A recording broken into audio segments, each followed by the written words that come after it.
Welcome to BNEWS Weekly. I'm Phil Gallagher, along with BNEWS reporters Tad Stefanak, Robert Paris, Onyx Hopkins, and Veris Conley, Juliana McGrain with sports, and Gretchen Carey with the community calendar. Thank you for joining us. The Select Board finalized steps for creating the Burlington Government Review and Charter Committee at their recent meetings, voting unanimously on an updated charge or mission of the committee. The mission of the Government Review Committee is to ensure an appropriate, effective, and accountable organizational structure of Burlington town government, and to recommend to the Burlington Select Board and Town Meeting a suggested structure and any possible changes. Changes so approved shall be sent to the state legislature as a home rule petition for passage. The committee will consist of 7 to 9 members of the Burlington community, including 1 representative of the Select Board, and the town is actively searching for engaged citizens to join the committee. As a member of the committee review committee, you'll have the opportunity to ensure Burlington's government is effective, efficient, accountable, and transparent, review and refine our town's governing structure for future success, help codify best practices while modernizing outdated policies, consider potential updates such as town manager leadership model, referendums, and recall provisions. This is your chance to have a direct impact on how Burlington operates and evolves to meet the needs of its residents. For more information on how to apply, visit the town website at burlington.org. The last charter change in Burlington was nearly 50 years ago. The Town of Burlington financial analyst Samuel Hockenberry went before the Select Board to talk to the community about the municipal aggregation program for electricity. After multiple calls from residents questioning their enormous bill hikes, he broke down what the Eversource billing is, what aggregation is covering, and what drove the actual change in people's billings. So if you look at page 1 of your Eversource bill, you see the total amount due at the top, and that is a combination of 2 pricing factors. So there's the supply, which they always color blue, and the delivery, which is green. Supply is where the municipal aggregation program resides in, and that's the number that we're affecting there. Delivery is Eversource. That's how they pay for their workers, the poles, all of their equipment. And it's the delivery rates that changed, and that's what's impacting the increased electric bills. The other important factor to always remember is your kilowatt usage is going to drive your bill for the most part. So the more you use, the more you have to pay. If we go to page 2 of your Eversource bill, there's a further breakdown of how all of those charges get added up together. The supplier, if you're in the town's aggregation program, should say Constellation New Energy dash Burling, and it'll be the number of kilowatt hours that you used times, and there's a small typo here, 0.13229. That's the town's aggregation rate. If you're seeing a different number than that, it means you either have a third-party supplier and you're being charged at that contractual rate, or you're on Eversource's basic service. That's municipal aggregation. That's where that resides. The delivery rates, that's, again, Eversource, and that's where your solar credits go. That's your assistance program. All of those things are in the delivery rate program. The delivery, which is what was the difference between the bill you got in January and the bill you got in February, is where we see the change in the pricing from December to January on Eversource's delivery. The bulk of those charges are as a result of state policy on the delivery side. President of the BEA, Burlington Educators Association, Sean Musselman, addressed the school committee at a recent meeting with other members of the BEA in attendance regarding the 2025-2026 school calendar. There is never enough time in our school day and school calendar for all of the ways in which our educators can and must be prepared for the school day. But you, in your prestigious positions, elected positions, have an opportunity tonight to help us take a little dent out of that feeling of never being fully prepared. You have an opportunity to come together and present us with a calendar and schedule that does give more collaboration, planning time, professional development experiences for our educators so that they can be better prepared for your students and for the students to come in the years to come.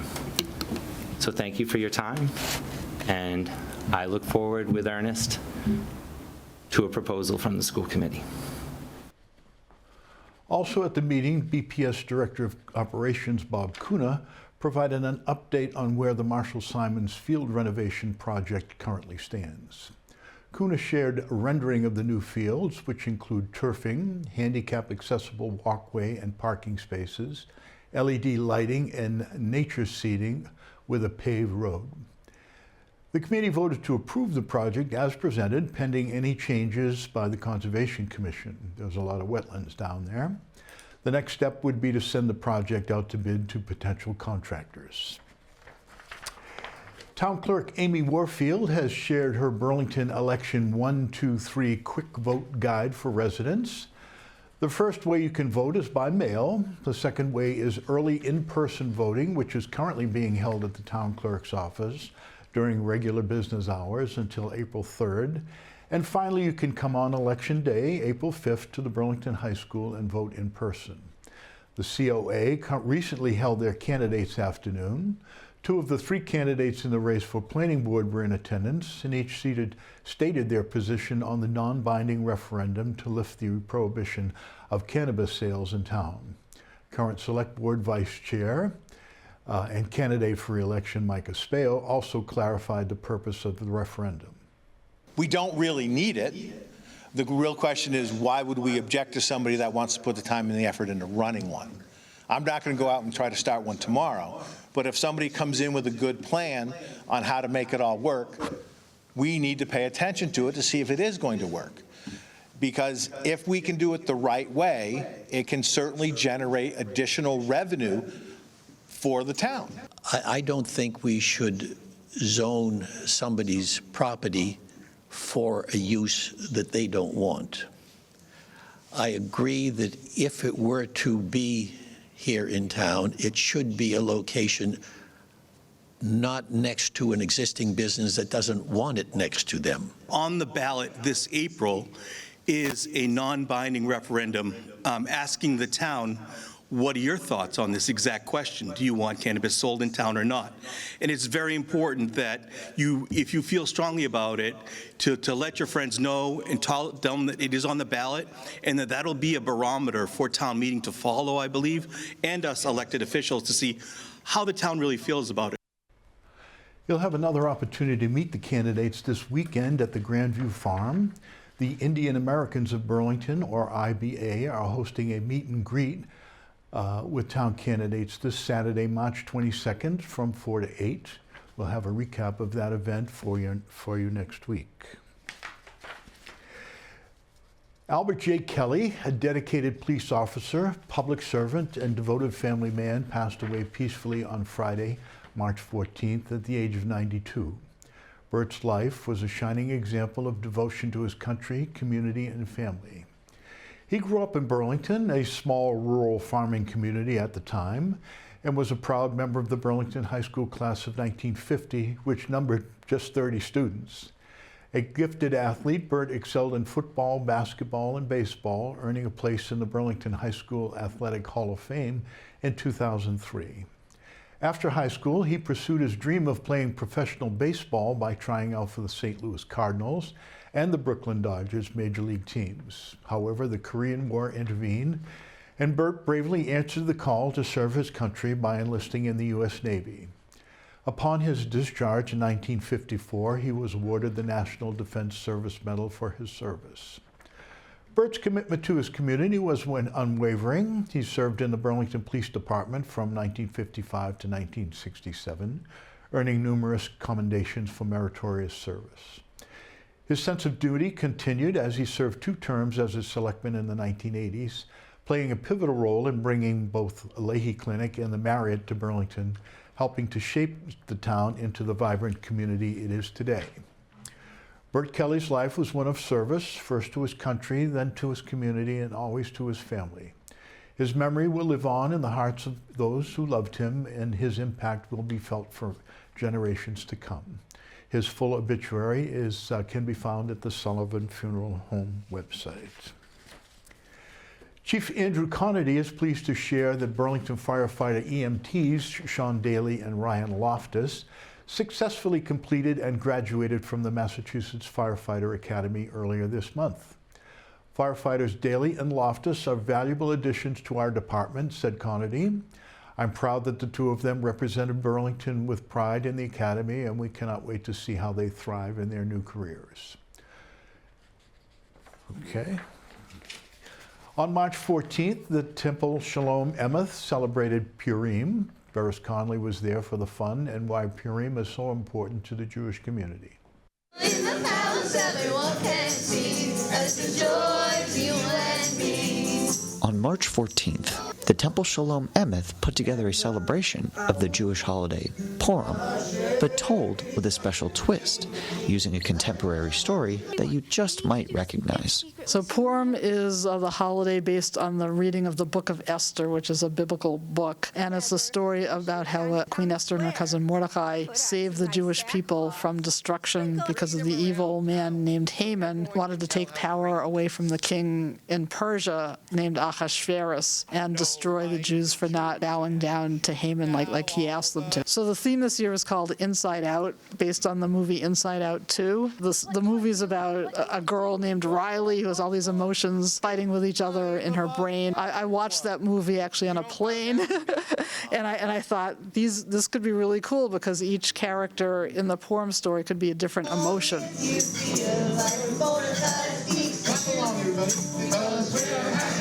The temple members also expressed why it is important to come together to celebrate Purim every year. So there's so many horrible, negative, scary, fearful things happening in the world that this is the one occasion where we can just let it all go and just allow ourselves to be happy. Well, this is one of the holidays when lots of members of our community come together and just have a really fun time and enjoy dressing up and enjoy singing fun songs and just enjoy being together in the sanctuary. Purim is a really joyous holiday, and the nice thing about Purim is that it encourages a lot of public display of joy. And one of the other traditions in Purim is to give gifts and food to the poor, so it emphasizes all of these great values. It's very important, and it brings us all together, especially in the times we're going through now.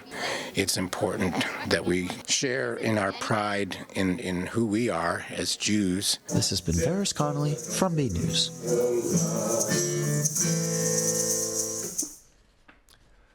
Lahey Hospital and Medical Center hosted its 4th annual White Ribbon Day program on March 6th, with colleagues joining community partners in pledging to be part of the solution in ending violence against women and all gender-based violence. Speakers included Director of Security and Safety Brendan Riley, Lahey President Susan Moffett-Bruce, Middlesex DA Attorney Marion Ryan, and State Senator Cindy Friedman. The program, which was hosted by Lahey's Workplace Violence Prevention Committee, concluded with all attendees taking the Massachusetts White Ribbon Day pledge to promote respect, dignity, and equality and be part of efforts toward ending violence against women. The Burlington Volunteer Reserve Corps is offering a free Narcan presentation on March 26th at 6 p.m. at the Grandview Farm, and all are welcome. Maria Ruggiero, Prevention Program Manager for the Tewksbury Police Department, and Juliana Blodgett, Community Outreach Worker for the Tri-Town Coalition, will discuss the opioid epidemic and provide Narcan training. Free Narcan kits will be available to the attendees after training. If you have any family, friends, or neighbors who might be involved in the use of such things, it would be important for you to be able to know how to save their lives. Burlington High School held its annual art showcase last week. Let's take a look. The Burlington High School's arts department held their spring art show on March 13th. Onyx Hopkins and I checked out the event, which was held at the school's main lobby and lower library. So what do you like about this event? Well, this event has been going on since as long as I've been here, and it's always been a really fun event. Over the years, it's been hard to, because it's not everything. It's not all the greatest work that these folks will ever do. They're going to do even better work in the next couple of months as they learn more and more and more. But it's a great way to showcase everything that we do in our program from the very first days of the school year until now, and from year to year to year. So you get to see students who are learning the basics, learning about the principles of art, learning about good design, learning about good craftsmanship, learning about color theory, all the basic stuff, up to the folks who've already kind of got that mastered and are able to apply it to more complex work. A wide variety of students' work was on display, including sophomore Jessie O'Regan, who was in awe about their peers' talents. What would you say about the other people's art here? Everything's just so impressive, like just how people can like really express their feelings and thoughts and ideas just on a piece of paper is so amazing to me. I've loved everything I've seen so far. From Burlington High School, I'm Robert Paris for BNEWS Weekly.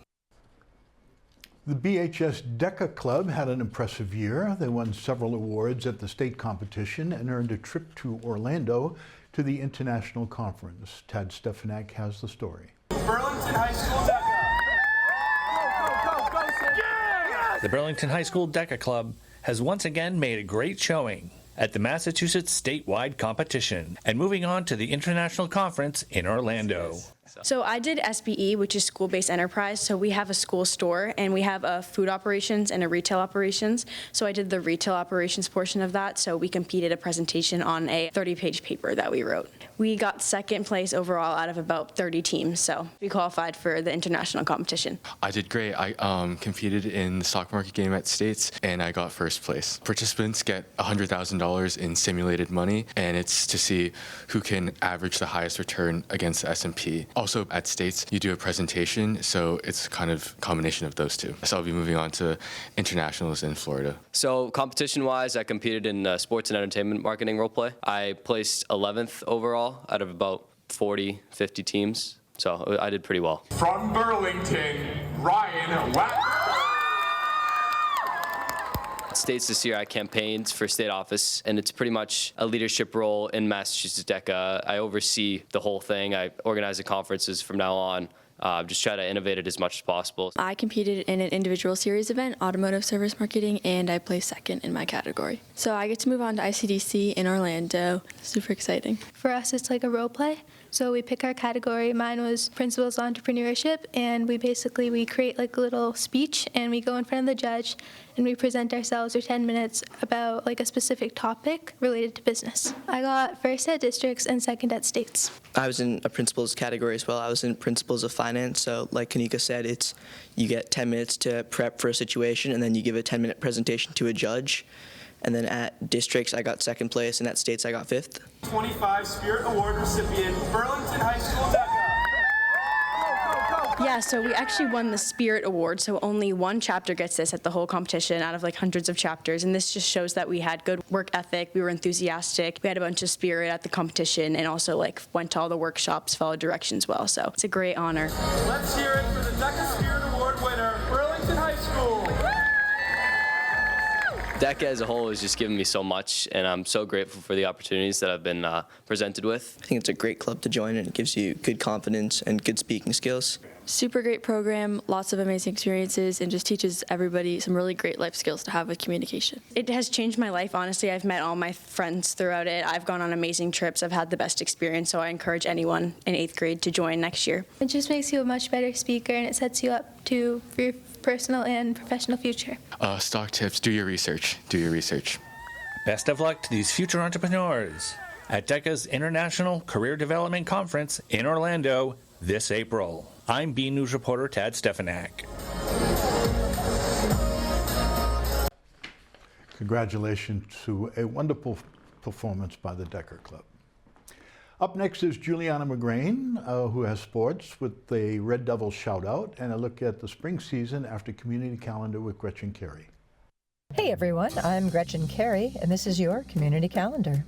On March 28th from 10:30 to 11 a.m., the Burlington Public Library will be having performer Matt Heaton come by and do a family sing-along.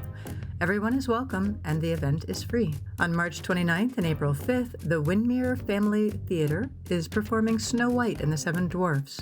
Both performances are at 10 a.m. and put on by the Burlington Players at 1 Edgemere Ave. For more information and tickets, go to burlingtonplayers.com. On March 30th at 11 a.m., the Made in Burlington store will be having a Kids Bunny crafts class.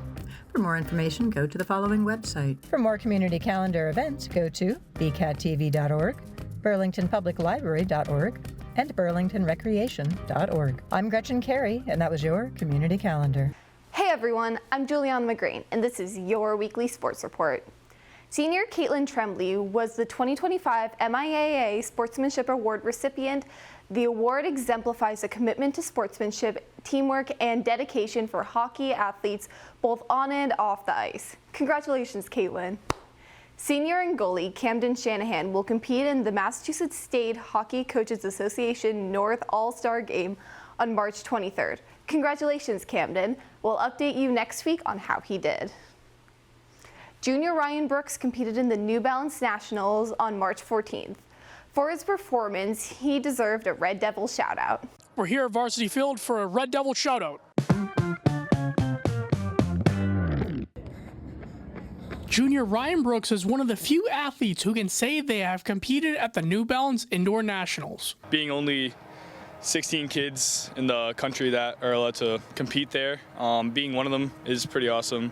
Even though it wasn't the outcome I wanted, it's still just awesome just having the experience and like seeing the athletes that I'm going against and like how good they are as well, and just knowing like where I am at that caliber of athleticism. Brooks competed in 5 events: the 60-meter hurdles, 1,000 meters, the high jump, long jump, and shot put. The 1,000 I PR'd huge in.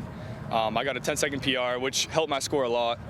And then the shot put, I have the strength for it, but it's the form that really matters. Brooks has nothing but support from his friends, family, and coaches. Having my coaches there is the best support I can have. You know, coaches, family, friends, loved ones. Having them all there is just the best thing that can happen. They can help me every step throughout my career, and that's what they've been doing. Congratulations, Ryan, on your accomplishments at the New Balance Nationals. This is the Red Devil Shoutout. Let's check out how the esports teams have been doing. Esports continue their spring season with a number of competitions moving up in the ranks. Here were the results of the matches held on March 13th. Mario Kart moves from 7th to 6th place after winning their match. Rocket League stays in 5th place following a loss. Fortnite forfeit their match, dropping them from 22 to 26th. Gio Delgado and Brady Richard won both of their matches. Delgado goes from 13th to 8th place, and Richard from 34th to 24th. Each of the teams will be playing more matches on March 20th. The final season of the school year is upon us, spring. BNEWS sports reporter Robert Paris caught up with the coaches and their athletes. With the spring seasons right around the corner, the BHS Red Devils are preparing for the first sets of games and meets in April. 4 of the programs this year have new coaches. They include both lacrosse teams, girls track, and girls softball. Taking the reins for girls lax is Madison Skiff. She is a Framingham State alum and a native from Granbury, Connecticut. I have a really great group of girls. They all have a really positive attitude. They're super fun to work with. I think just creating a really good culture and environment will lead us to success. Obviously, the lacrosse part is very important, but I think keeping a positive attitude and having a really great group of girls, have a great outlook on lacrosse, will bring this program to a lot of success. Boys Lax introduces Ryan Doherty, a 2014 BHS graduate, who was an assistant under Coach Brendan Manny. We're not going to change a whole lot. We're just going to kind of keep doing what we're doing. And, the last 3-4 years, we've had a lot of success doing it. So hopefully do the same. We have a huge, great leadership class. And then on top of the other seniors that complement them so well, and just a whole bunch of returns. I mean, we returned 18 guys from a team that went to the Elite 8 last year and, don't like the way it ended. So hopefully they've been thinking about that all off season. We're going to use that for fuel this season. Danielle Cavino is replacing former coach Jess Nelson for girls track. She was an assistant with her for the past couple of seasons. It was really nice for me to look at the team as a whole and kind of be able to focus on new events. So I got a lot of new experience with kind of making that lineup and seeing what that team looks like. So I'm excited to take what I learned in the winter and bring it to the spring too. Kelly Passotti has taken over head coaching duties for girls softball. Passotti was a former player and an assistant under Kristen Farrell. She hopes to accomplish the following goals for this year and beyond. To have a winning record, whatever that may look like, absolutely at least make postseason and go as far into it as possible past the first round and get our numbers back up for the program. So we are going to try to connect back with the youth and everything. So we hope that we get our numbers bigger and our program better for next year, even though we're looking forward to this year as well. The roster is huge for boys track, as they are looking to repeat an undefeated season from a year ago. We have about 100 kids out for spring. Maybe 15 of them are brand new, so we got to assess where they're at. And then we start rolling into meets. Last year, we were undefeated. We were second at states. These seniors have never lost a track meet in spring track in their careers, so we're obviously looking to repeat that. Lindsay Seaman returns for her 5th season as the boys volleyball coach. This year we have 7 players returning from varsity, which is really exciting, and all the players from JV have returned again this year, and we have the addition of 4 new players to the program, so looking forward to, growing and getting better every single day.